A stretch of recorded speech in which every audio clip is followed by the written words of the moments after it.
Somos un grupo numeroso, ¿no?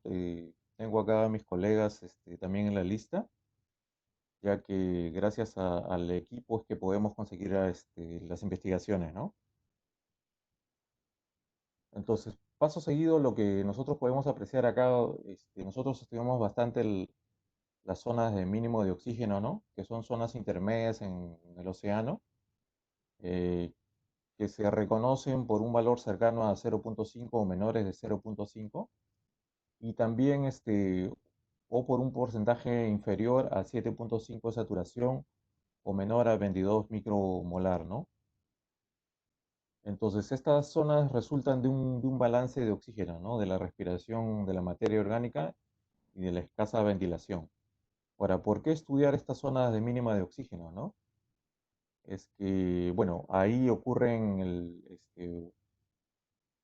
un intenso ciclo del nitrógeno, o sea, existen muchos compuestos del nitrógeno en la cual se generan también gases de efecto invernadero y está asociado también al cambio climático, ¿no? Entonces, por eso que es interesante estudiar estas zonas mínimas de oxígeno. Otro porque, bueno, es una barrera, es un limitante para especies biológicas, ¿no? Entonces, frente a las costas del Perú, esta zona mínima de oxígeno puede estar a los 25 metros o a los 10 metros o muy cerca a superficie. Entonces, es una barrera biológica para muchas especies, ¿no? Entonces, ahora, otro tema también es que con este bajo contenido de oxígeno se preservan muy bien los testigos de los sedimentos, ¿no? Entonces los testigos pueden ser estudiados de lo que pasó hace varios años atrás, se puede hacer paleoceanografía, porque esta zona mínima de oxígeno los preserva, ¿no? Preserva aquello que ha sucedido en muchos años anteriores, ¿no? Por esta zona mínima de oxígeno también, si es que se expande, podría tener consecuencias económicas, ¿no? Entonces, en esta tabla de aquí, pueden apreciar en qué nivel más o menos se encuentra la zona mínima de oxígeno, de acuerdo también a cierta latitud, a cierta zona, ¿no? Por ejemplo, en esta zona de Puerto Pizarro, que es el límite con Ecuador, podemos ver que en la zona costera, esta zona intermedia tiene un espesor de alrededor de 400 metros, ¿no?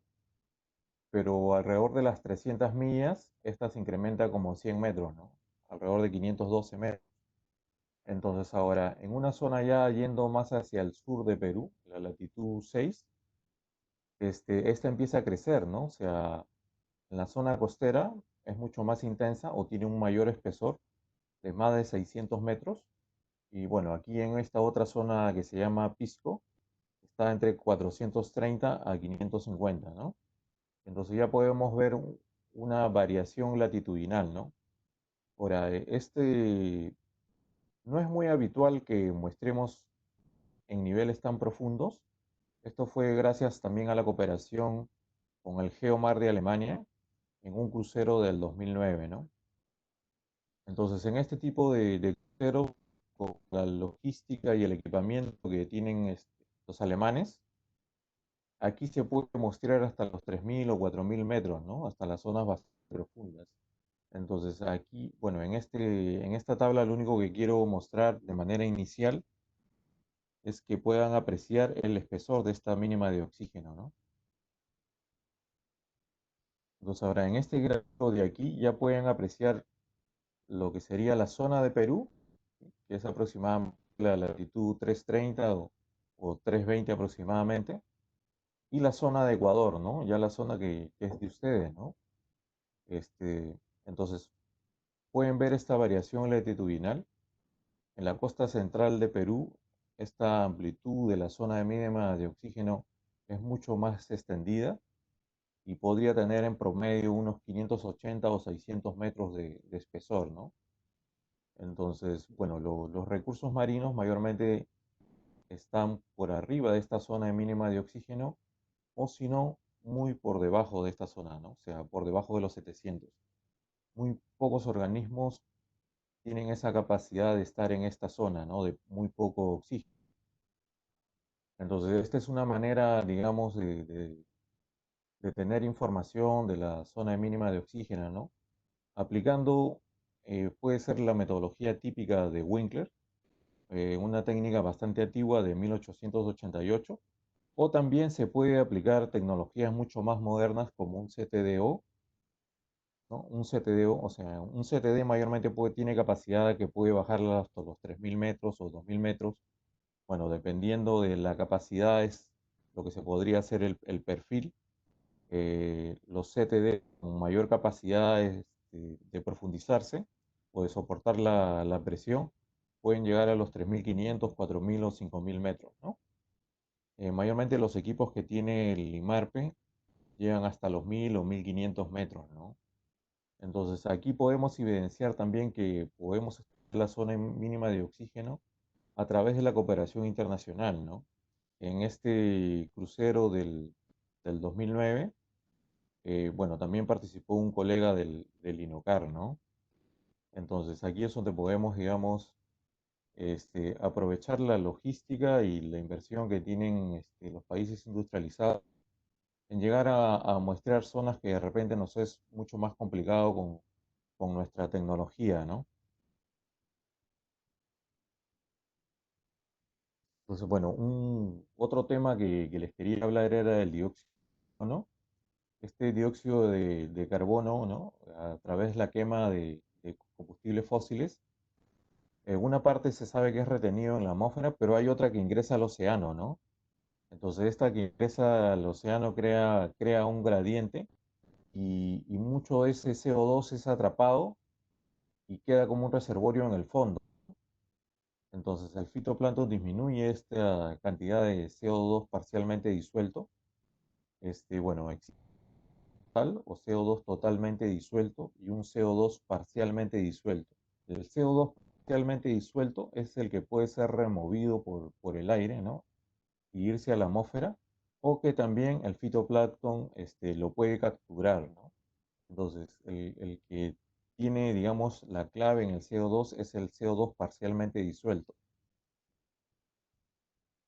Entonces, para estudiar el CO2 o el CO2 parcialmente disuelto o CO2 total, también necesitamos saber el CO2 en el aire. Con esto podemos calcular el flujo que si es de atmósfera a océano o de océano hacia la atmósfera. Entonces, para esto también nos tenemos que valer de la cooperación internacional o de los datos libres, ¿no? En este caso, la NOAA, que es bueno, un instituto bastante prestigioso de Estados Unidos, tiene diversas boyas en diversos lugares, ¿no? Entonces, aquí es donde nosotros podemos obtener información. Ahora, como pueden ver en el gráfico pueden ver que la mayor cantidad de boyas, ¿no? O tanto también en continente, ¿no?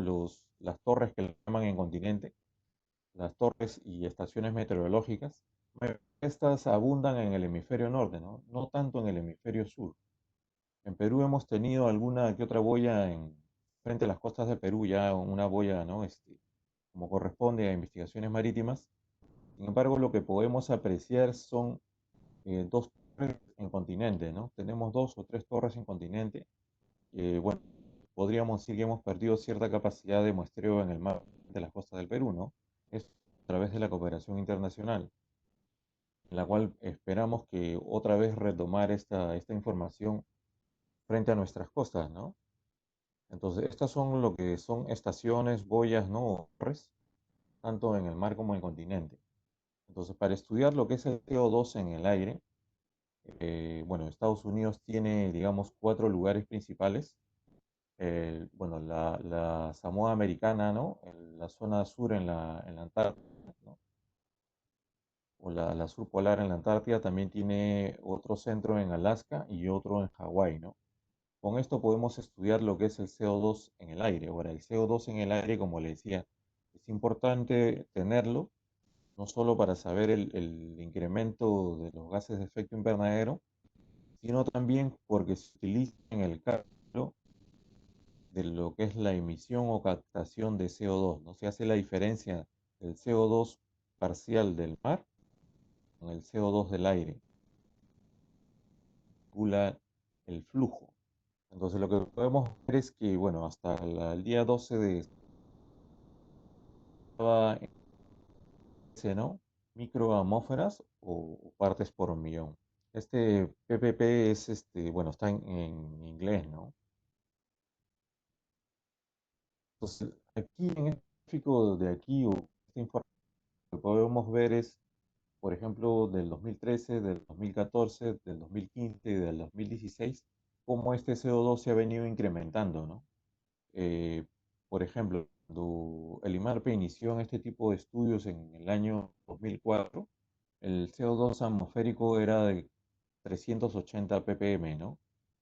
Entonces, hasta el momento, por ejemplo, desde el 2014 perdón, del 2004 al 2020, este se ha incrementado en alrededor de 33 ppm, ¿no? Entonces, ahí podemos sacar una tasa de incremento porque no dejamos de consumir o de quemar combustibles fósiles, ¿no?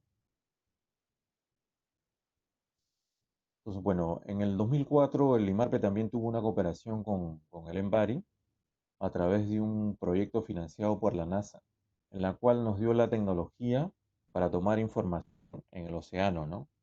Esto a través de un espectrofotómetro infrarrojo que marca LICOR y después otros accesorios, ¿no? Bueno, un filtro, este filtro aquí de agua de mar, ¿sí? En la cual y acá en este filtro de membrana es donde separa los gases, en la cual ya queda retenido el CO2 y este pasa a este espectrofotómetro LIGO, ¿no? Lo que pueden apreciar aquí es las diversas concentraciones.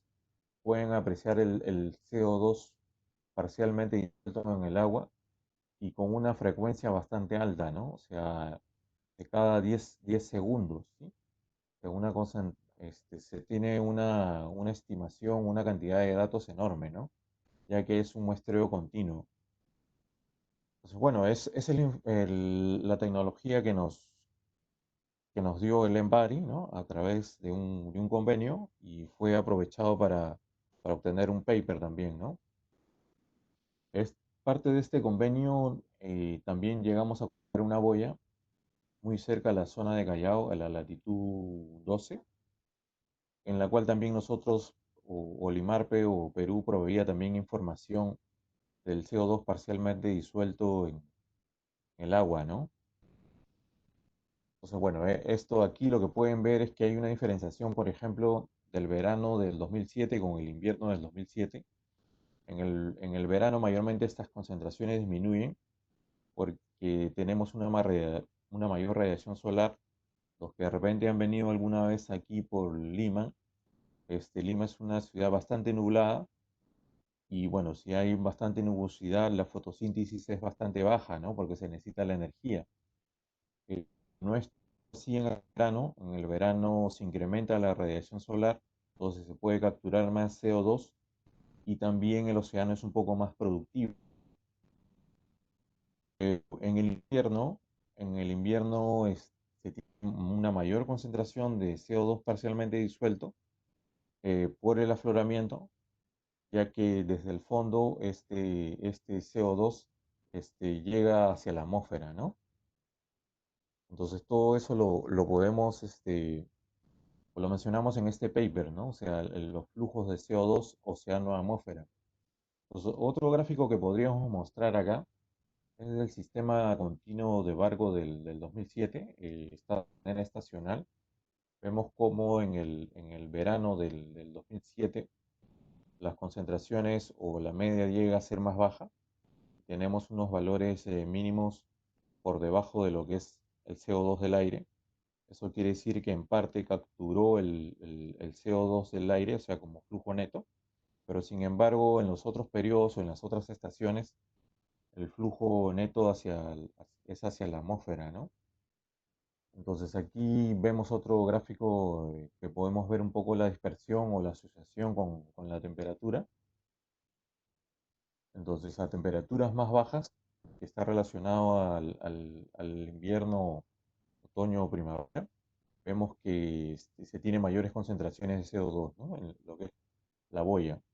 Entonces, bueno, tiene un comportamiento similar al del barco, sin embargo las concentraciones son muchísimo más elevadas, ¿no? Porque está en una zona costera de un afloramiento mucho más intenso, ¿no? Entonces esto al final pudimos redactar un paper, un documento que salió en el año este, fines del 2008, principios del 2009, en la cual se concluye que el afloramiento en el ecosistema de Humboldt es fuente de CO2 hacia la atmósfera, ¿no?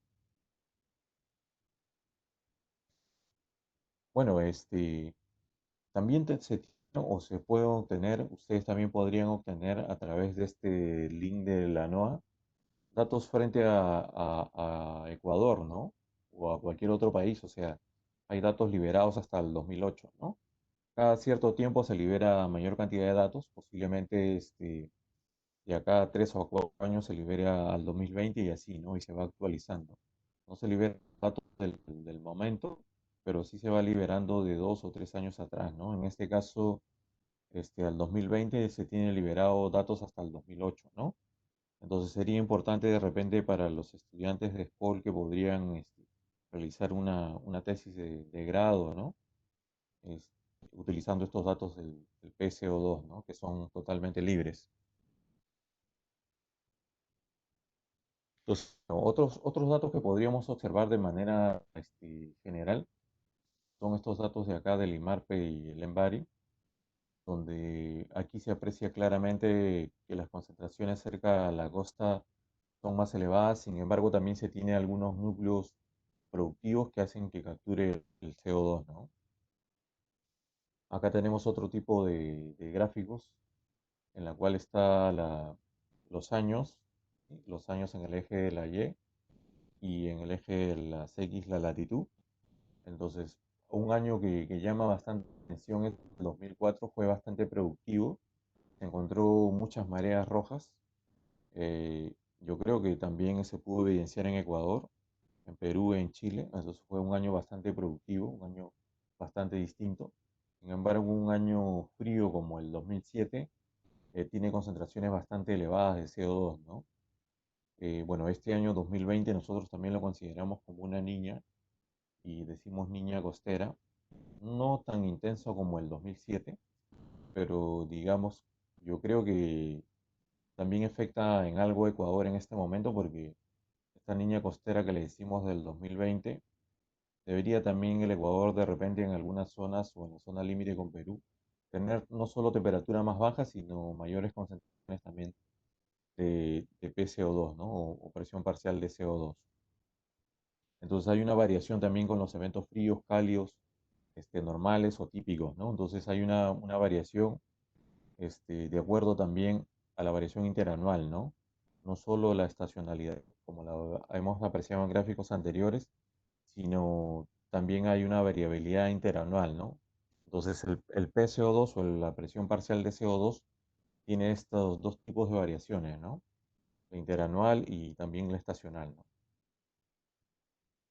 Entonces, bueno, con otro instituto que tomamos datos en el 2013, el SCRI de Estados Unidos también, bueno, renovamos ahí un poco de información y bueno, tuvimos resultados bastante similares, ¿no? Ya con otro equipamiento, con un equipamiento más moderno que del que tuvimos en el 2004, ya que el avance tecnológico lo llegó a sobrepasar el del 2004. Entonces, en los últimos años la tecnología ha ido variando y digamos el del 2004 ya está obsoleto, ¿no? Y no le podemos dar mantenimiento. Entonces, el 2013 tuvimos esta cooperación con el SCRIP y en la cual observamos patrones similares, ¿no? Patrones similares en la cual hacia la costa tenemos las mayores concentraciones, sin embargo tenemos algunos núcleos bajos y estos núcleos bajos, digamos que aquí se está captando en gran intensidad o el flujo de CO2 es hacia el océano y no hacia la atmósfera, ¿no? La parte que es mayor al CO2 del aire es donde está saliendo hacia la atmósfera, ¿no? Pero en estos núcleos de concentraciones por debajo de 400 es hacia el océano, ¿no? Entonces, bueno, lo que sabemos es que igual el CO2 está relacionado al pH o a la acidez del mar. Lo que medimos con el PCO2 parcial es los iones bicarbonato, que es alrededor del 90%. Entonces, ahí es donde nosotros también podemos medir el pH, ¿no? Entonces, para medir el pH, bueno, hay técnicas bastante sencillas. Hay discusiones acerca de cómo se mide el pH, porque algunos lo llevan la muestra a 25 grados. Sin embargo, también se puede utilizar electrodos con sensor de temperatura. Y bueno, tenemos un valor bastante cercano al real, ¿no? Al valor objetivo. Entonces, algo que mayormente siempre que nos enseña o estamos habituados es la fotosíntesis, ¿no? Pero algo que no se menciona mucho es el proceso inverso, que es la remilenización, que es en sentido contrario. En la fotosíntesis, bueno, estamos bien claros que es la captura de CO2 por medio también de energía y el fitoplancton, ¿no? En agua de mar, ¿no? No estamos hablando de continentes. Sin embargo, el proceso inverso es la remilinización, donde se genera este CO2, ¿no? O sea, va hacia el proceso contrario, ¿no? Entonces, bueno, ahora lo que H o de las ideas de las costas del Perú. Y también podemos ver, pues, una relación, ¿no? Para lo que es el verano austral, ¿no? Para el verano, digamos, de Perú o de Chile y parte también de Ecuador, la parte sur de Ecuador. Bueno, tenemos pHs más elevados, ¿no? pHs más elevados porque se llega a capturar más CO2, ¿no? ¿Sí? Sin embargo, al no capturar tanto CO2 y tenemos más CO2 disuelto, los valores de pH disminuyen, ¿no? Entonces, hay una relación entre el CO2 y el pH, ¿no? Entonces, de repente en este gráfico lo podemos observar mucho más claro. Por ejemplo, en este de aquí, en el que fue en el año Niña, los valores de pH son bastante bajos, ¿no?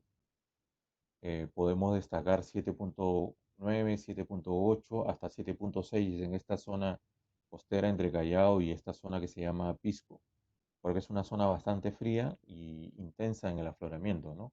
En el afloramiento, en la surgencia o en el welling, ¿no? De repente ustedes algunos de esos términos son los que más manejan. Sin embargo, lo que fue en el 2008, que estuvo pues eh,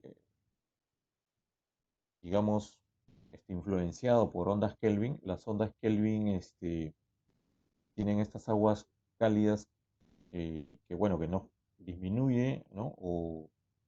O mezcla las aguas de afloramiento. Entonces, aquí tenemos valores de pH más elevados, o sea, porque tiene aguas cálidas que no están relacionadas al afloramiento. En cambio, estas aguas del fondo tienen un pH mucho más bajo. Entonces aquí tenemos otro gráfico en el cual tenemos la temperatura, está en la columna de agua, hasta aproximadamente los 160 o 170 metros. Tenemos la temperatura desde una zona norte de Perú hasta la zona central de Perú, la cual podemos ver ya la variación latitudinal de la temperatura. La zona norte de hecho siempre es más cálida. Podemos ver la isoterma de 22 y en el fondo podemos ver la isoterma de 15 y esta vemos que se va haciendo mucho más superficial hacia la zona sur de Perú, ¿no? Pero lo que podemos apreciar también es que tiene una cierta relación la isoterma de 15 con esta isolínea de 7.7 de pH, en la cual también se va haciendo mucho más superficial hacia la zona sur de Perú, ¿no?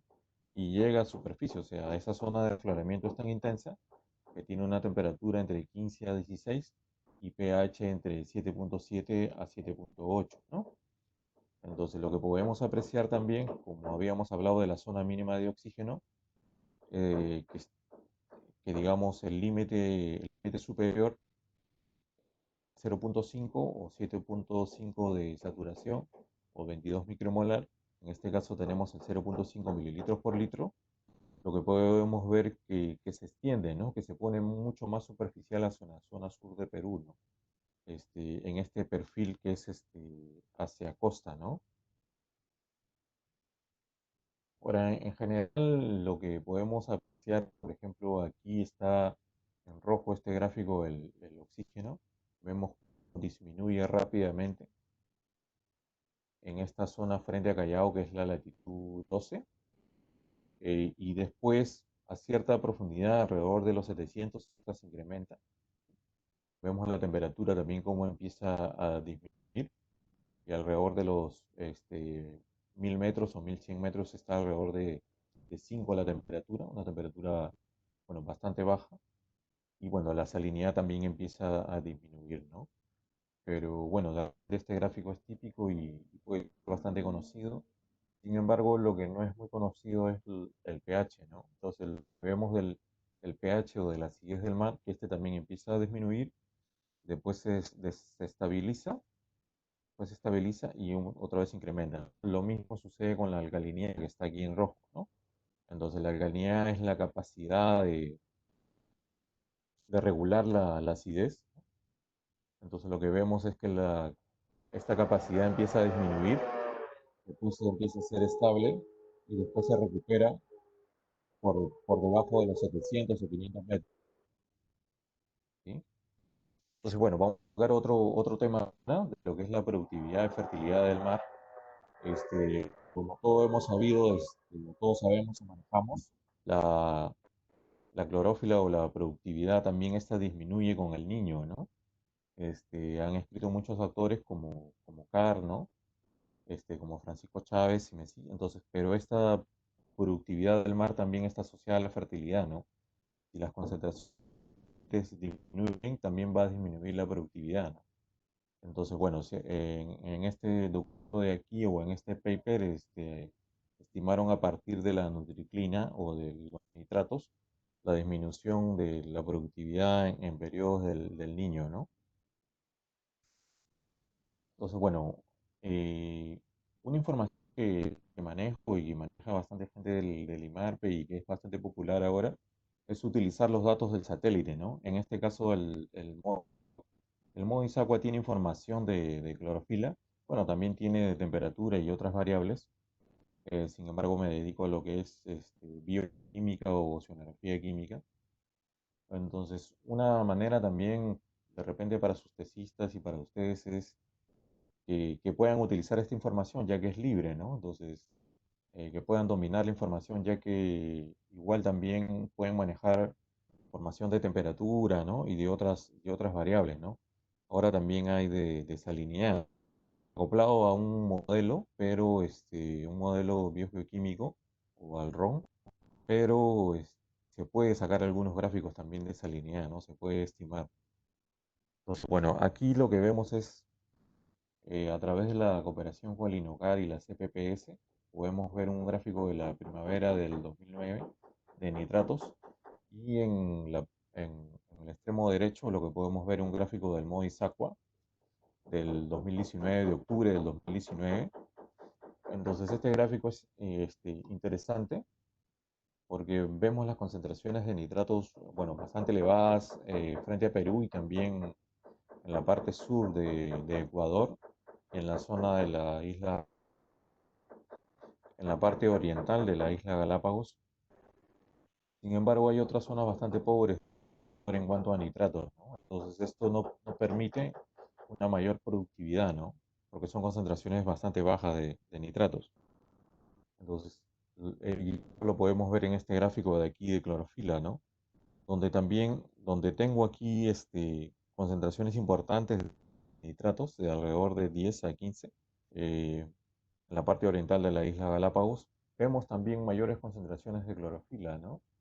Entonces esto está íntimamente relacionado. Ahora, yo no sé si ustedes habrán escuchado de hace algunos años, tal vez 10 o 15 años, algunos americanos querían hacer sus ejercicios de fertilización con hierro, ¿no? En la zona de Ecuador, ¿no? Entonces, de aquí es donde se desprende, ¿no? O sea que se tiene una concentración de nitratos apropiada y lo que se sospecha es que no se tiene concentraciones altas de hierro, ¿no? donde se podría fertilizar y generar una mayor productividad, ¿no? Pero claro, podría tener unas consecuencias graves también en fertilizar el mar o esta zona, ¿no? Bueno, no solo porque es una zona protegida, sino también porque el fertilizar posiblemente genere gases de efecto invernadero, ¿no? Entonces hay todo un tema ahí de discusión, pero y con estas concentraciones de nitrato y estas de clorófila es lo que podemos apreciar de por qué esas ganas de fertilizar con hierro en esta zona, ¿no? Y bueno, aquí en Perú también se promueve algunas veces este ejercicio de fertilización. Bueno, no se tiene registros ni documentos de que se ha llevado a cabo, que se tienen, o que se tienen resultados positivos. Sin embargo, vemos frente a las costas de Perú que podría también hacerse o ver hacer este tipo de ejercicios porque se tiene una clorofila relativamente baja por fuera de las 500 millas, este, de nitratos importantes, ¿no? Entonces lo que se presume es para que sea más productivo esta zona que le falta hierro, ¿no? Entonces, bueno, de los gráficos de satélite también se puede hacer estudios de tendencia, ¿no? Aquí es donde se ha hecho varios autores han hecho estudios de tendencia. Lo que se muestra es, por ejemplo, que la zona entre Perú y Chile oceánica, esto se estaba incrementando por año, pero que en la zona cercana al Ecuador, ¿no? O en el Ecuador, entre Perú y ustedes, bueno, esta estaba disminuyendo en los últimos años, ¿no? Con información del satélite SeaWiz y el MODIS, ¿no? Bueno, hay otros autores que también han escrito algo parecido, de repente este es el más reciente en el 2012, y han podido evidenciar diferentes zonas, ¿no? O sea, que en algunas zonas aumenta y en otras disminuye, ¿no? Hay una variabilidad de repente de caudal en cuanto al incremento o disminución en grandes áreas, en grandes extensiones de la productividad a través de la clorofila, ¿no? Y bueno, el del satélite también aprovechamos para hacer los gráficos frente a las costas del Perú y vemos también cómo afecta cuando tenemos un evento cálido, ¿no? O tenemos una onda Kelvin, este también cambia, ¿no? Entonces, las zonas oligotróficas o de concentraciones bajas de clorofila, ¿no? Que estarían enmarcadas por 2,5 miligramos por metro cúbico, estas se acercan mucho más a las costas del Perú, ¿no? A que, bueno, lo normal o lo típico o lo promedio de repente está un poco más afuera, ¿no? Bueno, y para el MODIS, igual podemos hacer una serie de gráficos, ¿no? Como estos de acá, tipo serie de tiempo, en la cual tenemos los meses en el eje de la X y en el Y tenemos lo que es la longitud, ¿no? Y podemos ver diversas variantes, ¿no? O sea, por ejemplo, en esta zona frente a una localidad de Perú que se llama Paita, que es la latitud 5, y otra localidad frente a Perú que se llama Chicama, que está alrededor de la latitud 7, 730 aproximadamente o 740. Entonces podemos ver una serie de gráficos, ¿no? O sea, aquí podemos ver también o apreciar la variación estacional, ¿no? Donde tenemos siempre mucho más productivo en el verano que lo que es en el invierno austral, ¿no? En el invierno austral esto disminuye, ¿no? Y algunas veces también para el otoño, lo que es mayo, junio, tenemos el arribo de ondas Kelvin, ¿no? Sin embargo, en la primavera otra vez estas se vuelven a incrementar. Como le decía, puede ser también por la intensidad solar, ¿no? Por la radiación solar. O sea, las costas del Perú son bastante elevadas, ¿no?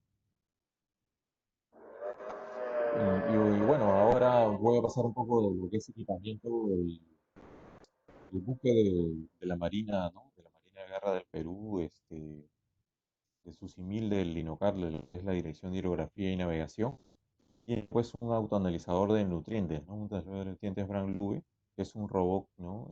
Bueno, que tiene una capacidad para analizar unas 200 o 300 muestras por hora, tal vez en 2 horas, pero bueno, una gran capacidad para analizar muestras, ¿no? Bueno, no es el IMARPE, Sin embargo, bueno, aquí empezamos a ver un poco de tecnología, ¿no? O sea, mayormente en un laboratorio con dos o tres personas puede haber unas 30 a 40 muestras. Sin embargo, con este equipo, una persona o tal vez dos pueden analizar unas 200 o 300 muestras, ¿no?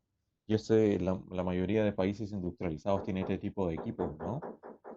Entonces, bueno, si tuviéramos algún presupuesto, deberíamos de comprar este tipo de equipos porque, porque es lo que nos conviene de repente, ¿no? Porque ya nos podríamos dedicar a analizar los datos, ¿no? Bueno, el IMARPE tiene otro autoanalizador, recién el año pasado se adquirió, pero está en el lago Titicaca, ¿no? El IMARPE también trabaja o hace investigación no solo en la parte de mar, sino también por ley le corresponde hacer investigaciones en aguas continentales, ¿no? Entonces, bueno, ahora voy a hablar de algo de las tendencias. Todavía creo que tengo algunos minutos. Si no, me avisan. Entonces, algunas de las tendencias es trabajar en lo que es en redes, ¿no? No solo en redes sociales, digamos, sino en redes de investigación, ¿no? Entonces, yo tengo, bueno, o he tenido la oportunidad de conocer bastantes investigadores de Ecuador gracias a este tipo de redes, ¿no? Como es el caso de María Elena Tapia, que es del INOGAR, con Cristian Naranjo también, que es del INOGAR, con Luis Burgos también, que es del INOGAR. Y también ahora último, en este verano conocí a Mabel Zavala, que también es un ex estudiante o ya una licenciada que participó en el experimento de Mesocosmo con los alemanes en el verano de este año, ¿no? Y en plena pandemia, o sea, la pandemia de repente ya me dejó tener contacto, hoy día tuve contacto de nuevo con ella y bueno, me da alegría que interactúen con grupos de investigación de alto nivel, ¿no? Y que vayan sacando investigaciones, ¿no? Así que, bueno, esto de redes es importante porque nos llegamos a conocer y llegamos a interactuar y también podemos sacar proyectos adelante, ¿no? En este caso yo muestro, por ejemplo, cómo intercambiamos información con el grupo de investigación o el Instituto Milenio de la Universidad de Concepción de Chile, en la cual comparamos anomalías frente a Callao y anomalías frente a Concepción, ¿no? En Chile. Entonces, este tipo de redes también nos permite tener confianza e intercambiar información, ¿no? Con el grupo del INOGAR estamos en la red Antares y también participamos en lo que es la CPPS, ¿no? O la Comisión Permanente del Pacífico Sur. Entonces, esta tendencia de investigación de formar redes es interesante, ¿no? Y es algo que también me agrada que me hayan invitado para esta exposición, ¿no? Bueno, algo que se tiene y que no ha cambiado es que necesitamos siempre un monitoreo constante, ¿no? Para estudiar esta alta variabilidad del mar, ¿no? En este caso, el IMARPE tiene, digamos, unos tres buques principales, el Humboldt, el Olaya, y un barco de menor envergadura, que es el Flores. Bueno, el Flores, debido a un biólogo marino, ¿no? del IMARPE, el Olaya a un pescador, ¿no? en el tiempo de la independencia de España, y bueno, el Humboldt por el alemán, ¿no? Sin embargo, también navegamos en el buque de la Marina, Carrasco, que fue un hidrógrafo muy importante para Perú, ¿no? Entonces, mayormente, o lo que tenemos al momento son más de 60.000 perfiles. Tenemos alrededor de 8 cruceros por año y unos 20 bastante cercanos a costa. Bueno, por la pandemia esto ha disminuido. No tenemos ahora mucha información de embarcaciones pequeñas. Sin embargo, sí hemos tenido crucero en embarcaciones grandes. De hecho, de aquí a unos días voy a salir también en el Humboldt a hacer el crucero. Pero bueno, las reglas sanitarias son distintas, ¿no? La pandemia nos ha obligado a tener mayor precaución y las salidas han disminuido, ¿no? Pero bueno, es bueno tener información y salir constantemente al mar para estudiar la variabilidad, ¿no? Bueno, el otro tema también es la instalación de boyas. De esta presentación ya he hablado de varios institutos, otros países que hemos hecho cooperación o trabajo, ¿no? Incluido el grupo de Y bueno, aquí por ejemplo, en esta de acá pusimos una boya frente a esta zona de Callao, ¿no? Aproximadamente a las 30 millas, donde pusimos la boya y diversos sensores, ¿no? O data lawyer. Mayormente los preferidos en investigación marina son los CIVIR, ¿no? Pero bueno, si no ponemos este tipo de boyas, tenemos que salir a muestrear cada 15 días, ¿no? O una vez al mes a distintas zonas, como esta zona de Callao o como esta zona de Paita, que está en la latitud 5 y Callao está en la latitud 12. Y bueno, la latitud 5 tiene mayor efecto de las ondas Kelvin o eventos cálidos, ¿no? Entonces, bueno, tenemos que salir a estas zonas para ver qué condiciones son las que se nos avecinan, ¿no? Entonces, bueno, otro de la cooperación internacional, aquí es donde estuvo trabajando un grupo, bueno, que tuve la suerte de conocer a Mabel Zavala en este año. eh, bueno, muy buena investigadora, no, este, tuve la suerte de tener en mi laboratorio, siempre tratando de salir a cualquier problema que tenía en toda su investigación, ¿no? Y bueno, aquí trabajamos en este proyecto Mesocosmos, que a pesar de la pandemia, los alemanes y un grupo de Perú siguió trabajando hasta culminar el periodo que era más o menos de unos 40 a 45 días. Y bueno,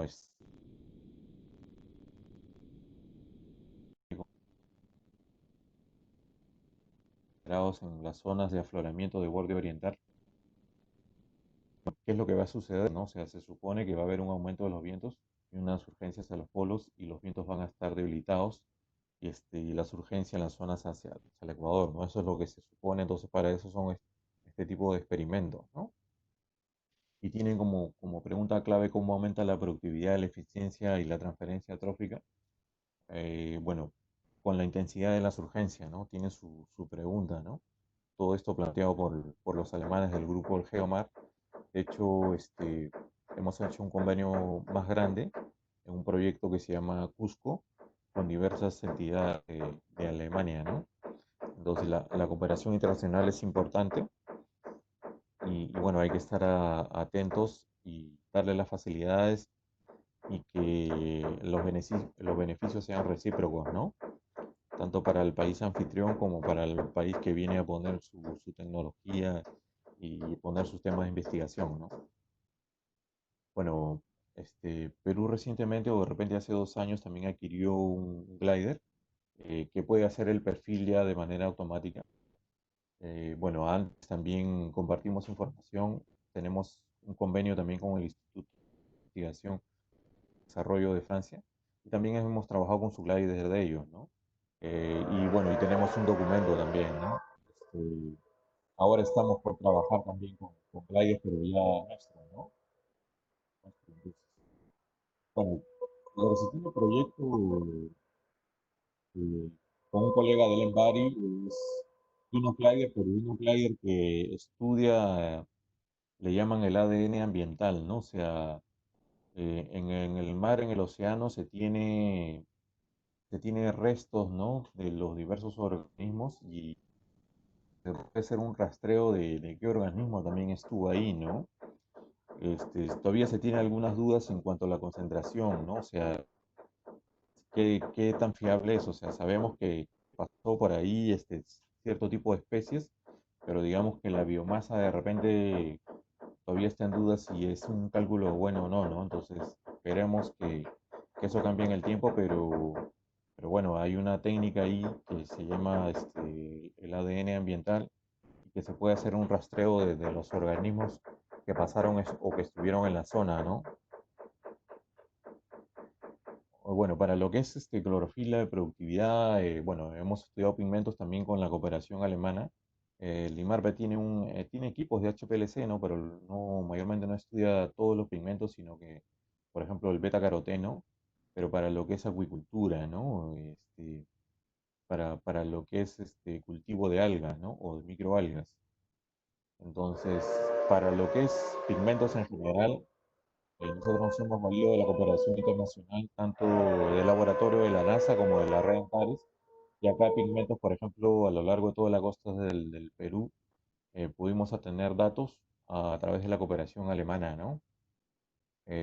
Bueno, ahora lo que tenemos también o hemos adquirido recientemente son sensores en el CTD. En el CTD no solo tenemos sensor de oxígeno, sino también tenemos sensor de luz, ¿no? Sensor de fluorescencia. Bueno, un CTD en la zona sur de Perú, en Arequipa, ¿no? Que es más o menos latitud 16. Bueno, se tiene un sensor de PCO2, pero no nos ha ido tan bien. No, no llegamos a tener datos confiables, pero bueno, el CTD es un perfilador muy importante que le podemos poner otro tipo de sensores, ¿no? Y no solo el típico de temperatura, conductividad y presión, ¿no? Bueno, y cada uno de esos sensores podría estar como mínimo en unos $3.000, ¿no? A 4.000. Y el sensor de PCO2 es un poco más caro porque necesita más energía y bueno, pero en sí un CTD con todos los sensores podría estar aquí puesto en Perú, unos $100.000, o hasta de 80.000 a $100.000, ¿no? Más o menos es lo que cuesta uno de este tipo de perfiladores CTD implementado con varios sensores, ¿no? Bueno, esto es lo que quería compartirle. No sé si tienen alguna consulta. Tengo un ruido acá en mi casa que están taladrando. Entonces, aquí dispuesto a contestarle sus consultas, ¿no?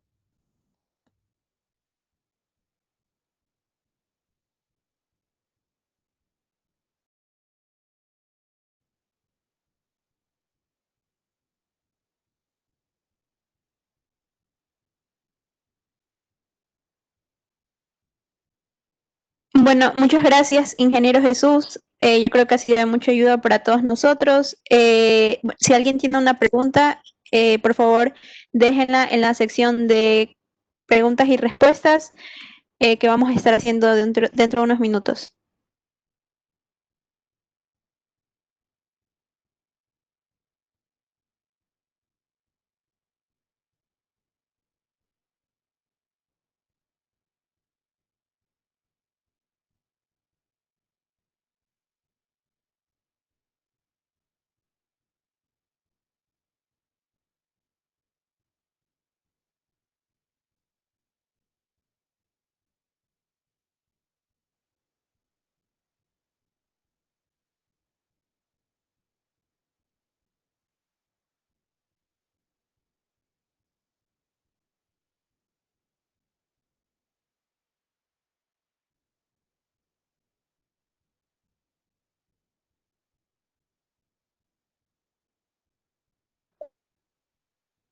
Tengo una pregunta, la voy a leer en voz alta. Dice, ¿el proyecto Cosmos solo se enfocó en la zona costera de Perú?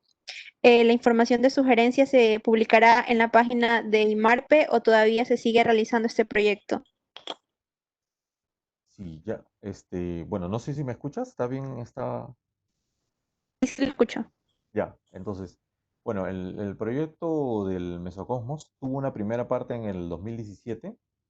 Del 2017 ya, ya hay unas publicaciones. Bueno, las publicaciones toman un poco de tiempo. Del 2017, por ejemplo, recién ha salido una publicación este año. Debe haber posiblemente otras.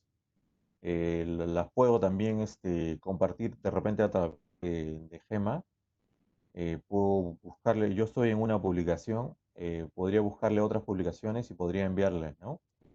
Lo que es por ejemplo, para este año se planea hacer más publicaciones, pero del 2017, ¿no?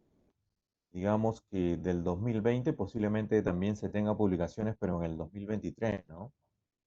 Bueno, yo conocí a Mabel, pero sé que han estado trabajando por lo menos eh, eh, tres colegas ecuatorianos en Perú, ¿no? Entonces, sí es gratificante que vengan de Ecuador para aquí a trabajar con un grupo, bueno, bastante intenso en el que son los alemanes. Y bueno, sí hay cosas publicadas y se las voy a compartir a través de Gem, ¿no? Muchas gracias. Eh, También tenemos otra pregunta. Esta pregunta dice, La gráfica que se mostró de nitratos en primavera, ¿a qué se debe la baja cantidad de nitratos en la zona de Ecuador a diferencia de Perú? El gráfico menciona la época primavera. ¿Esta gráfica se mantiene a lo largo del año o hay épocas con altas concentraciones de nitrato en Ecuador? Y las concentraciones igual tienen un cambio estacional, ¿no? Se puede ver hasta un cambio mensual. De hecho, para graficar la zona Ecuador, habría que tomar información del INOCAR o si no también del WOA de la NOAA. Bueno, no me he atrevido a graficarlo, solo he graficado lo que me han podido compartir a través de la CPPS. Sin embargo, bueno, esa zona de ahí le corresponde a aguas cálidas. Las aguas cálidas mayormente tienen muy baja concentración de nitratos, entonces los nitratos de repente en la columna, o sea, por debajo de los 50 metros, de repente ya se empiezan a incrementar, ¿no? O debajo de los 30. Sin embargo, ya se hace un poco más difícil la fotosíntesis, ¿no? A cierta profundidad por la presión. Pero posiblemente esos nitratos definitivamente se van a incrementar con la profundidad, ¿no? Debe haber un cambio estacional, mensual, interanual. Sin embargo, bueno, ese trabajo, digamos, yo quisiera que lo hagan ustedes, ¿no? O sea, que lo haga el SPOL o sus tesistas. Hay información del INOCAR que de repente podrían ustedes conseguir y también hay información de la base de datos internacional. Al momento está el WOA del 2018. El WOA del 2018 posiblemente tenga datos hasta el 2016. Entonces ahí se va a poder apreciar qué concentraciones de nitrato se tiene y cuál, digamos, es su estacionalidad o su climatología o sus valores habituales, ¿no? Lo que se conoce por comentarios de los investigadores americanos que quisieron ir a Galápagos a fertilizar, era que, bueno, Galápagos se tenía concentraciones altas de nitratos y que lo que le faltaba era hierro para que sea más productivo, ¿no? Entonces Galápagos tiene, digamos, en los dos lados, él tiene el borde oriental y el borde occidental. El borde occidental de cualquier zona siempre es un poco cálido y no hay afloramiento. ¿Sí? El afloramiento es un poco más bajo, de repente en zonas un poco más pequeñas. Sin embargo, el de borde oriental, el afloramiento es bastante intenso por la rotación de la Tierra y el trasponte de Denman que le llaman, ¿no? Y eso lo podemos visualizar en este gráfico tanto de nitratos como clorofila. Eh, y bueno, nada, lo de nitrato es un tema, digamos, que requerimos información, pero hay información disponible mínimo del WOA, ¿no? De este centro de datos americano, ¿no? Y a lo mejor, bueno, también ustedes tienen un instituto en Galápagos, ¿no? Eh, que bueno, también fue jefe un alemán en este instituto que también podría tener cierta información, ¿no? Lo más difícil siempre es tener información a escala o a macro escala, ¿no? Esta información de meso o macro escala definitivamente desde la cooperación internacional o los datos internacionales es la que la podemos tener mucho más disponible en una mayor extensión, ¿no? De hecho, bueno, la CPPS, su sede está también en Guayaquil y la CPPS también debe tener información, ¿no? Que se puede compartir tanto bueno, de Colombia, de Ecuador y de Perú. Generar ahí algunos temas de tesis, de repente de pregrado o de grado, que se puede ver la distribución de nitratos y qué es lo habitual que se puede encontrar de manera mensual y los cambios interanuales, ¿no? Entonces, bueno, eso sería mi respuesta en cuanto a nitrato, ¿no?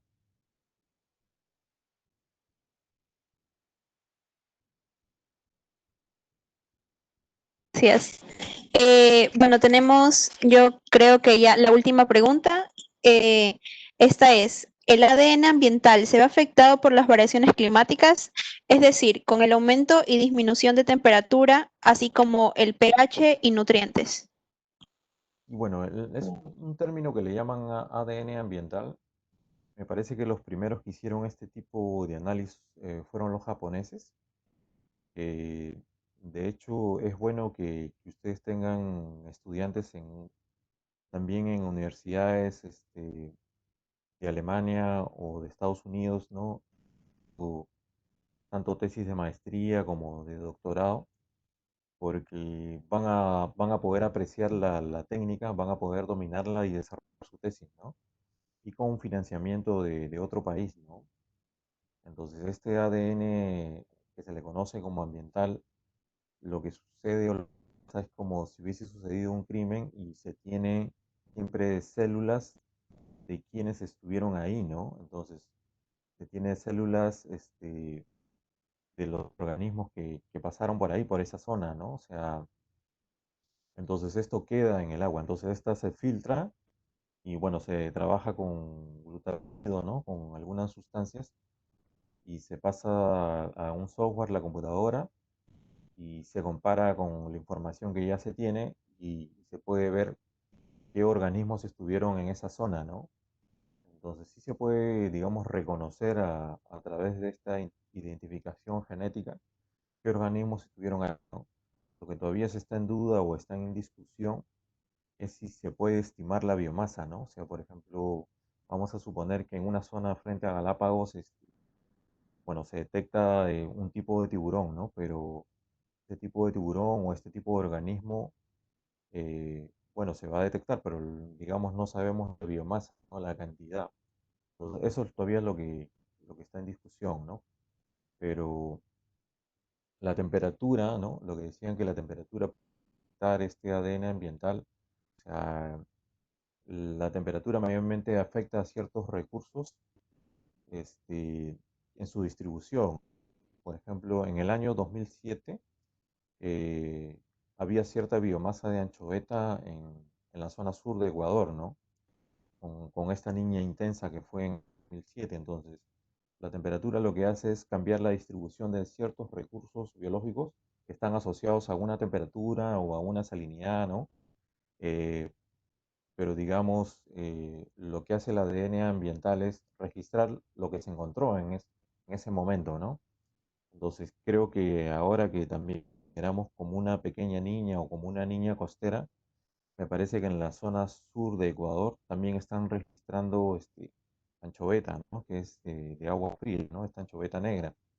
Entonces, entonces ustedes también podrían detectar esta anchoveta, que de repente no es una gran biomasa distribuida en el sur de Ecuador, pero lo podrían detectar haciendo este análisis que le llaman ADN ambiental, ¿no? Entonces, definitivamente las biomasas están de acuerdo a la presión pesquera,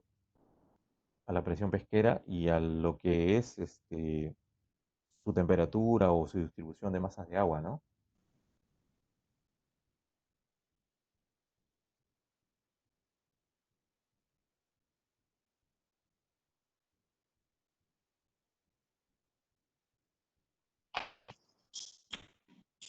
Eh, bueno, ¿aló? ¿Me Sí, sí, escuchan? sí, sí, bueno, yo sí te escucho. Oh, bueno, me pareció muy interesante, creo que ha sido de gran ayuda para nosotros. Otra vez agradezco mucho su participación en este evento y también de todos los participantes que el día de hoy estuvieron conectados. Sí, muchas gracias a todos y bueno, espero que pase esta pandemia, que nuestros países sigan progresando y son bienvenidos siempre para acá y que formen redes de investigación. Bueno, yo soy investigador del Consejo de Ciencia y Tecnología del Perú y bueno, no sé si ustedes tienen este es muy importante porque así no dejamos escapar, digamos, ningún investigador, ¿no? Ningún investigador ecuatoriano que de repente no solo esté en Ecuador, sino que esté en otros países. Hay investigadores ecuatorianos que le van muy bien en Estados Unidos o en Alemania y bueno, hay que contactarlos, ¿no? O sea, hay que estar en contacto con todos ellos. Los felicito por su organización. Saludos para todos los amigos también de Ecuador que conozco por allá, ¿no? Gracias. Así es. No, muchas gracias muchas gracias a usted. Ahorita mi compañera Karen dará un anuncio. Muchas gracias. Le agradezco al ingeniero Jesús Ledesma por tan interesante charla que nos compartió. La siguiente charla, a cargo del ingeniero Joshua, se reagendará debido a ocupaciones de conferencista, la cual le comunicaremos por mail. Lamentamos no poder presentarse. De todas formas, los esperamos el día de mañana. El horario está publicado por redes sociales y también se les envió el enlace para que puedan ingresar a sus correos. Muchas gracias. The next talk is rescheduled due to the lecture's occupation. We will communicate by mail. We regret not being able to appear. Anyway, we wait for you tomorrow. También queríamos hacerle acuerdo a todos los participantes que estuvieron conectados el día de hoy. Mi compañera Karen envió un link en el que pueden registrarse. Para todos aquellos que quieren el certificado de las conferencias, recuerden que necesitan el 80% de asistencias para poder obtener el certificado por Triple E y WIE. Muchas gracias.